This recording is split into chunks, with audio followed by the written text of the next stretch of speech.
Caller, welcome to the show. Please tell us your name and where you're calling from. Hello? Yes, you are live on the air with Rabbi Tovia Singer. What's the question for Rabbi? I just wanted to ask a question regarding Daniel 7 and the Son of Man. Okay. Good one. And, in all of my... so, by the way, I'm a Muslim, but I have a lot of Christian friends who bring up Daniel 7, the prophecy of, the Son of Man approaching the Ancient of Days. Excuse me. What is the, the figure of Son of Man in the Jewish scripture, and why is that Christians take that as someone who is a divine figure being worshipped, and then the connection to Jesus? Like in the Jewish scripture and the Jewish law, what is the figure of Son of Man, or is it a divine figure like the Christians treat it? Okay, thank you for your call. Just go ahead and hang up and we can tune in for your answer, okay? Okay. Okay, go ahead, Rabbi. Number one, Christians use Daniel chapter 7, in particular verse 13 and 14, to demonstrate that Jesus was divine. Jesus, who Christians claim is the Messiah, is divine. Okay? The question is, why do they do it and how do they do it? Now, why they do it is a no-brainer, because this passage, or elements of this passage, is found all over the Christian Bible.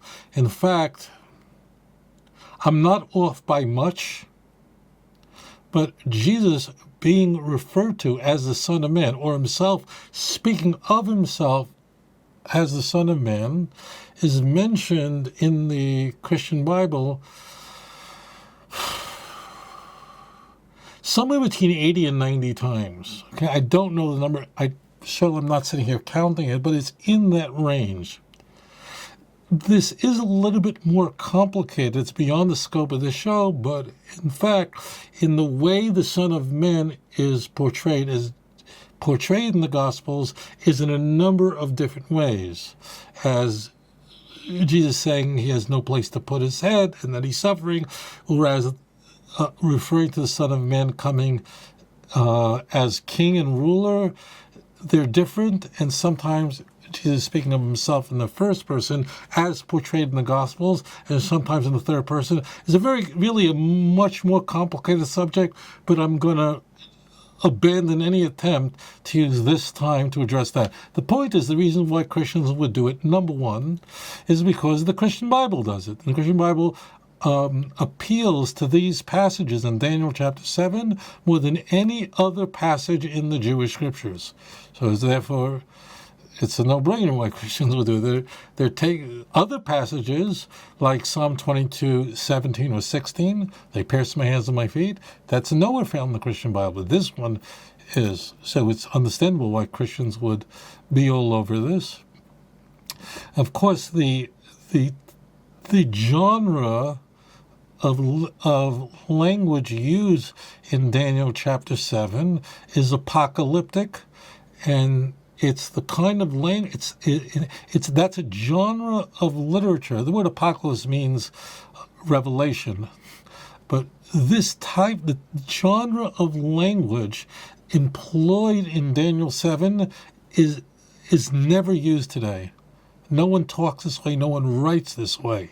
And because of that, it has this, number one, sort of mysterious language to it. But what is germane to the question is that it is, most importantly, it's elastic. Meaning if you don't study it carefully, it's easy to abuse or misapprehend what Daniel is using, because he's using a language that no one talks this way today. Daniel was a great prophet. I don't know if it's right to say this, but one of my favorite people in history, really an extraordinary personality. Another reason that this passage will be very attractive is it appears to some people to portray the one who is like a Son of Man as a divine being. And we're going to address this all. Okay, let's unpack this. Okay, so why Christians would use it is because Daniel 7, verse 13 and 14 is talking about the Mashiach and the Messianic age. That's a fact. And it is describing the Mashiach himself, the Messiah himself. That's a fact. But if you don't very carefully look at the text, you can misapprehend the message that's occurring. Moreover, a lot of people study Daniel 7, but very few people understand it. Not that I'm such a big genius, but you do have to you have to study the imagery that is employed here. Daniel is having a conversation with an angel from whom he is receiving information about what comes into view. All right, now let's get into the text. So, Daniel has a night vision, and he sees images in this vision, in this dream, that are not real, but they're like something else, and that's the language. He sees something that appears to be like a lion, but its wings are plucked off. The heart of it is removed of a lion, and instead it is replaced with a human heart, followed by an image of something that looks like a bear, but it has 3 ribs in its mouth, replaced by a leopard that appears to have 4 heads, replaced by something absolutely indescribable that has 10 horns, and then there's a little horn. Now, I'm just going to tell you what they represent, because I don't want to go off course. These 4 represent the 4 kingdoms that would subjugate the Jewish people through history. Specifically, the lion represents Bavel, the Babylonian Empire, followed by the bear, which represents the Persian Empire, followed by the leopard, that is the Greek Empire. Notice the leopard has 4 heads, which represents the 4 kingdoms that would emerge from the early premature death of Alexander the Great. And then you have the most horrible of all the kingdoms, and that's Edom. It's the final kingdom, and it's so horrible that Daniel actually goes back and says to the angel and says, explain to me what's going on here. This is the most horrible thing of all. Okay? When you see the 4 in Daniel, Zechariah, it's always referring to these 4 kingdoms. When you see 4 throughout Tanakh, always know it's pointing in this direction. Germane now to you. At the end of these 4 enemies of God would ultimately come the Messiah and the Messianic age.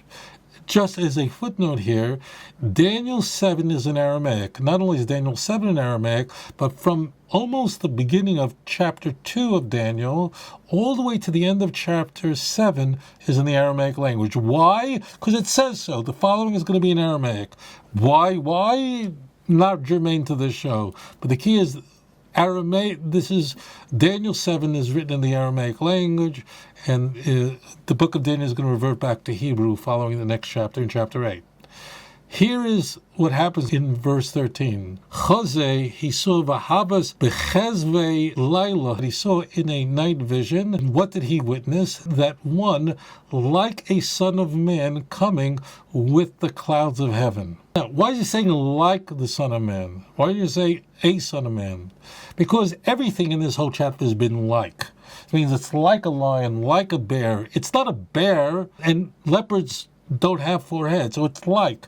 So Daniel is continuing this motif. This one who is the Mashiach is coming in the final days, and he's going to usher in the final complete redemption of the world, and all the nations will serve him, and meaning not that they'll worship him as God, but rather that all nations will recognize him, and they will all follow him, and they all will be devoted to him. Because there's not going to be multiple religions in the Messianic age. There's not going to be different, I believe this, I believe that, or I don't accept the Mashiach. Never. That's not going to happen. Rather, the scion from the house of David, the heir from the throne of David HaMelech, a blessed memory, is going to be recognized throughout the world as the king installed by God, fulfilling the prophecy of 2 Samuel chapter 7, verse 12 through 16. It's called the Davidic covenant. Being called a son of man somehow gets conflated that someone is divine. This is also nonsense. The Son of Man means someone is immortal. In fact, the Son of Man is employed in Tanakh in order to ensure that the reader jettisons the notion that they're God or divine in any way. Because if you are the Son of Man, that means you have a daddy. If you have a daddy, then you're not God, because God has no daddy. I'm using this language to be very clear. What is it? I'm going to set aside the fact that according to Matthew and Luke, Jesus wasn't the Son of Man. He was only the son of a woman. According to Matthew and Luke, Jesus didn't have a human father. So how the heck did he become a son of man? He isn't. But this is the language used in order to ensure that when you see in Scripture that someone is in a very sacred place, you might think he's divine in some way. He's the Son of Man. Okay, we see, for example, we see this in immediately following the Maisa Merkava, which means the divine chariot, that is the most ecstatic vision in all of Tanakh. It's Ezekiel's vision, chapter 1. We're not going to go into it, but Ezekiel envisions, sees in some way the heavenly abode in a way that's indescribable. And immediately in chapter 2, verse 1, to make sure no one gets it wrong, Ezekiel's addressed as the Son of Man. That means Ezekiel's the Messiah. Ezekiel's part of the Trinity. Ezekiel's divine. This is all silly. There's many other examples of this in Tanakh, but Son of Man does not mean that person is divine. Just the opposite. It happens to be the text. It says Kavar Enosh. In Aramaic, doesn't mean the Son of Man. There's no definite article there. It's like a Son of Man. So let's get rid of that. The key other word that Christians use to demonstrate that he is a divine being, Daniel sees one who's like the Son of Man coming with the clouds of heaven. Why is he coming with clouds of heaven? Because that's the Adonai Kavod. Those are the clouds of glory, whom those who are truly faithful trust in.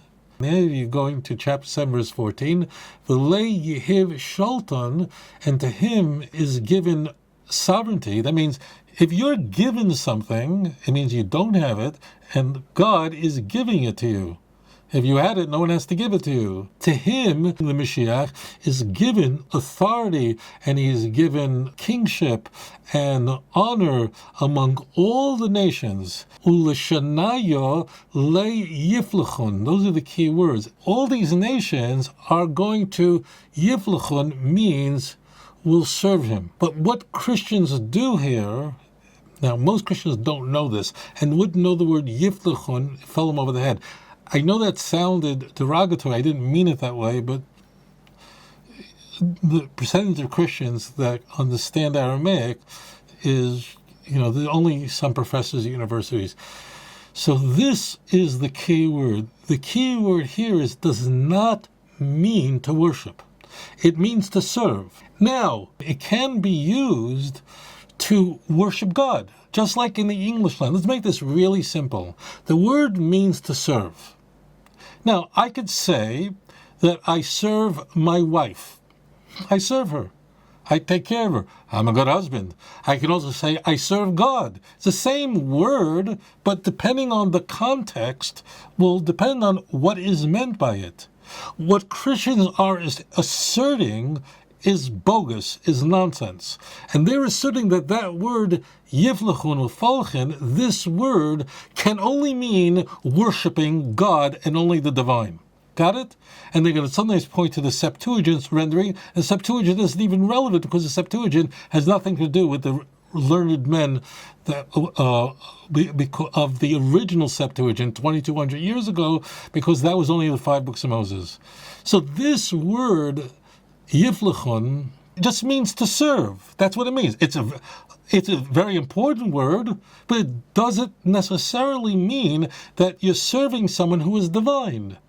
It's a very rare word in Tanakh as well. Why? Because what I mentioned earlier to you, and that is Daniel, half the book of Daniel is in Aramaic. From early chapter 2 all the way to the end of chapter 7 is Aramaic. But how much Aramaic is there in all of Tanakh? It's a tiny amount. You have a big chunk of Daniel, but outside of Daniel you have Ezra, you have just a handful of passages in other places. That's it. That's less than 1%. So therefore, there's just very rare occurrences in Tanakh of this Aramaic word. But this Aramaic word, it means to serve. Can you serve God? Yes. But that doesn't, let's use the English. Can you serve God? The answer is yes. Can you serve your wife? The answer is yes. So does it mean because you can serve God, does that mean that the English word serve only means to worship God? The answer is no, that's not true. Depends on the context. Okay, it's the exact same deal with this particular word. The easiest way to see this is in a ketubah, in a Jewish marriage contract, which is written entirely in Aramaic. I will give the 1-minute explanation of a ketubah. There is nothing romantic about a Jewish marriage contract. It is a unilateral promise on behalf of the husband to the wife to protect her. There is nothing in a Jewish marriage contract that in any way protects the husband. And the purpose of it is to ensure that there's a balance in the marriage, and the husband promises many things to his wife who he's marrying. And Osli Odom is forbidden to a man that he should live with his wife, afilu sho'achas, even 1 moment, below ksuba, without a ksuba. But the ksuba is written in the Aramaic language. Why? Because Aramaic is the language that Jews use conventionally in contracts. Aramaic, one other caveat, is of course a Semitic language, but it is extremely close to Hebrew. It really is a sister language. In the marriage contract of a ksuba, which you can go online and you can read it for yourself, the first thing in a ketubah that you will find is, at first it begins by saying on what date of the wedding it is, and where it's taking place, in what year it's taking place. Of course, that's how a contract begins. In this day, in this year, in this city, this groom, this Chassan Danan, promises his bride-to-be, and it names her the daughter of her father, and then it makes a whole series of promises to her in Aramaic. And this is very ancient. This is much, much older than Christianity. And the first thing that the husband promises to his wife is that falchen, that I will serve you. That's the very first thing that you'll find in a marriage contract. So the husband promises his wife that I will serve you, and I will give you food, and I'll provide sustenance, and I will take care of all your needs. I will provide the proper, all the duties that a husband has to a wife, including giving over his affection to her, and so on and so forth. And it also promises that if he divorces her, if she was never married, so then he has to pay her a considerable amount of money, 200 zuzim, which is basically a yearly wage. It's a lot of money.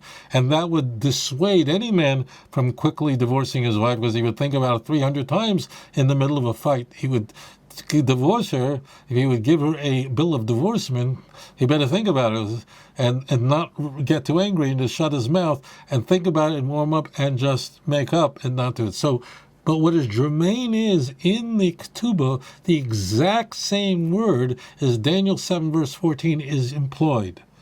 And you can be sure that although Jewish husbands have a decent reputation of being nice to their wives, but Jewish husbands do not worship their wives.